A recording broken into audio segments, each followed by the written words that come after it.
গতকাল তো আমার শরীরটা এতটাই খারাপ লাগছিল যে মেডিসিন খেয়ে ঘুমিয়ে গেছিলাম। যেহেতু প্যারাসিটামল আর তার সঙ্গে অ্যালার্জির ওষুধ খেয়েছিলাম, সকালবেলা যেন ঘুম ভাঙতেই চাইছিল না। তো বাবিকে ব্রেকফাস্ট করানো কমপ্লিট হয়ে গেছে। এবার আমি আমার জন্য এক কাপ চা আর বিস্কিট নিয়ে বসেছিলাম, কারণ কাল রাত্রে তো সেরকমভাবে কিছুই খাইনি, আমার খুব খিদে পেয়ে গেছিলো। প্রত্যেকদিন তো সকালবেলায় স্নান করে পুজো দিয়ে নিই, তো আজকে ভাবলাম যে রান্না বান্না করে একবারে পুজো দেবো। আর এই করতে গিয়ে আজকে আমার এত পরিমাণে লেট হয়ে গেছে কি বলবো।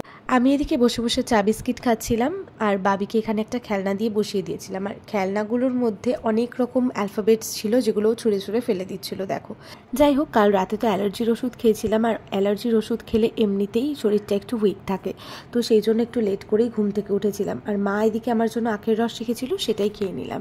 আর বাবা বাজার থেকে আজকে এনেছিল চিংড়ি মাছ আর পাবদা মাছ।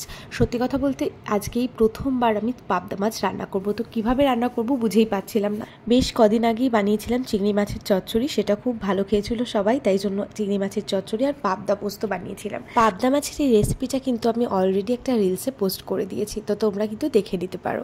তো যাই হোক, আমি কিন্তু রান্নাবান্না করে স্নান করে এসে তারপরে ফেসে একটা ময়শ্চারাইজার অ্যাপ্লাই করছি। আর এই ময়শ্চারাইজারটা ভীষণই ভালো, পন্সের সুপার লাইট জেল, যেটা এই গরমের জন্য ভীষণ ভালো।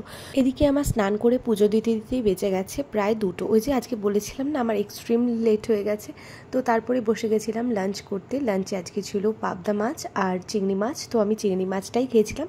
লাঞ্চ করে বাবিকে ঘুম পাড়িয়ে দিয়েছিলাম, আর এখন সন্ধ্যে 6টা 6:30 মতন বাজে। বাবি ঘুম থেকে জাস্ট উঠলো, ওকে খাইয়ে দিয়েছি আর তারপরে চলে এসেছি চা বানাতে। আর চা বানিয়ে খেতে খেতেই আমাদের প্ল্যান হয়ে গেল যে আজকে আমরা একটু রেশমার শপে যাব কিছু জিনিস নেওয়ার জন্য। এনিওয়ে, উপরে এসে কয়েকটা শাড়ি গুছিয়ে নিলাম, যেগুলো আমার পালিশে দেওয়ার প্রয়োজন ছিল, সেগুলোই আজকে দিয়ে দেবো একবারে বাজারে বেরিয়ে। তো যাই হোক, আমি এদিকে রেডি হয়ে গেছি। আর আজকে এই কুর্তিটা পরেছিলাম, যেটা আমি নিয়েছিলাম মিশো থেকে। এটার দাম ছিল মাত্র 350 টাকা। মানে এখনকার দিনে 350 টাকায় কী আর এমন পাওয়া যায়, তাই না? তো যাই হোক, আমি রেডি হয়ে বেরিয়ে পড়েছিলাম রেশমার শপে যাওয়ার জন্য। আর আজকে কিন্তু আমার মা, আমার শাশুড়ি মা, আমি 3জনেই গেছিলাম কিছু জিনিস নেওয়ার জন্য।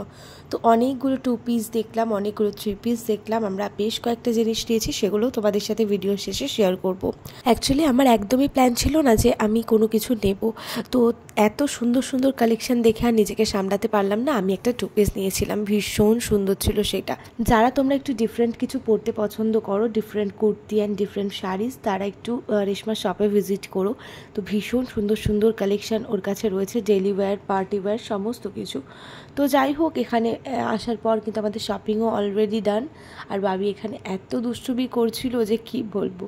তো বাড়িতে চলে এসেছি। বাড়িতে আসার পর আমার অনেকগুলো এডিটিংয়ের কাজ বাকি ছিল, সেগুলোই করছিলাম বসে বসে। আর বাবির পাপা এনেছিল বাবির জন্য প্যাম্পার্স আর ইজাম, সেটাই তোমাদের দেখালাম।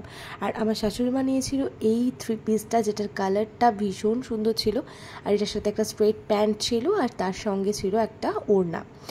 তো মা আর কি নিয়েছে তোমাদেরকে দেখাই। মা নিয়েছে এই কুর্তিটা, এটাও না ভীষণ সুন্দর দেখতে ছিল কালার কম্বিনেশনটা। আর এই একটা স্ট্রেট প্যান্ট মা নিয়েছিল। আর আমি নিয়েছিলাম এই ইয়েলো কালারের কুর্তিটা।